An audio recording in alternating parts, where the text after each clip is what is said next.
ऐसी परिस्थिति आई तो मैं क्या करूं? ऐसा ऐसा कि भाई मैं मेरे मन से कुछ कर लूँगा, सबको बुलाऊंगा, अभी मीटिंग बुलाऊंगा, उसमें अपन कम से कम 250 लोग तो रहेंगे। काय सांगाल, आज तुम्ही वरणगाव नगर परिषदेतील सर्व नगरसेवकांना भेट दिली, कसा प्रतिसाद मिळतो तुम्हाला? आज वरणगाव एक हप्ताभर झालं मी पूर्ण मतदारसंघात फिरतोय.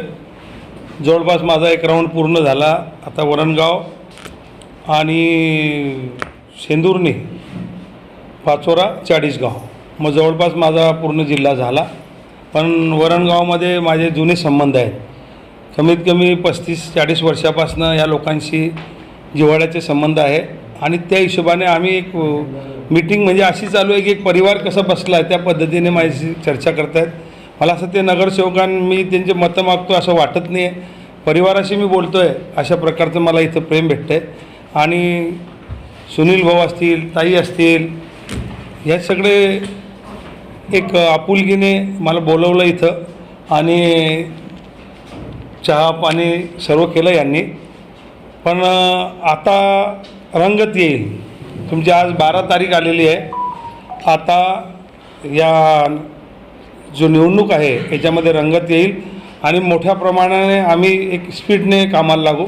जसं आता राऊंड होऊन जाईल, मग मिटिंगा होतील, मग पर्सनल मिटिंगा होतील आणि मग जे जिव्हाळ्याचे 30-35 वर्षाचे संबंधाचे लोक आहेत त्यांच्या आशीर्वादाने या निवडणुकीत मीच निवडून येईल. हो, तुमच्यासमोर मातब्बर असे नेते उभे राहिले आहेत, भाजप पक्षाचे आहेत, बंडखोरी करणारे शिवसेनेचे आहेत. तुम्ही कसं पाहता यांच्याकडे? आणि तुम्ही अपक्ष आहे स्वतः. मातब्बर काही असं तर काही वाटत नाही मातब्बर ते, कारण आम्ही भुसावळ शहरात इलेक्शन लढलो आहे. खूप मातब्बर आमच्यासमोर लढले आणि आम्ही जिंकलो आहे. म्हणून आम्ही काही विचार करत नाही मातब्बर कोण आहे. नंदूभाऊ महाजन आहेत, तेही चांगले आहेत, बिचारे माझे मित्र आहेत. पण माझं एकच म्हणणं होतं की त्यांना नगरपालिकेचं नॉलेज नाही. आणि आता ते ज्या पद्धतीने फिरतायत, काळेताई फिरतायत, शरद भाऊ फिरतायत, ज्या मतदान मागतायत, सर्वांना सांगतायत की आपण काय करू शकतो. पण त्यात समजा काळेताई नगरसेविका आहेत, त्यांचे पती वगैरे नगरसेविक आहेत. नंतर शरद भाऊनी बी अनुभव त्यालाही नगरपालिकेचा आहे.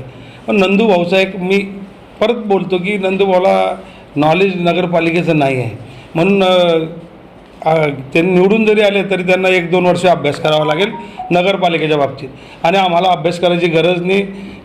35-40 वर्षापासून आम्ही नगरपालिका हाताळतो आहे. संतोष भाऊ नगराध्यक्ष होते, वहिनी नगराध्यक्ष होत्या, मी नगराध्यक्ष होतो, नगरसेवक होतो, आमदार होते संतोष भाऊ. तर आम्ही नगरपालिका हाताळलेली आहे.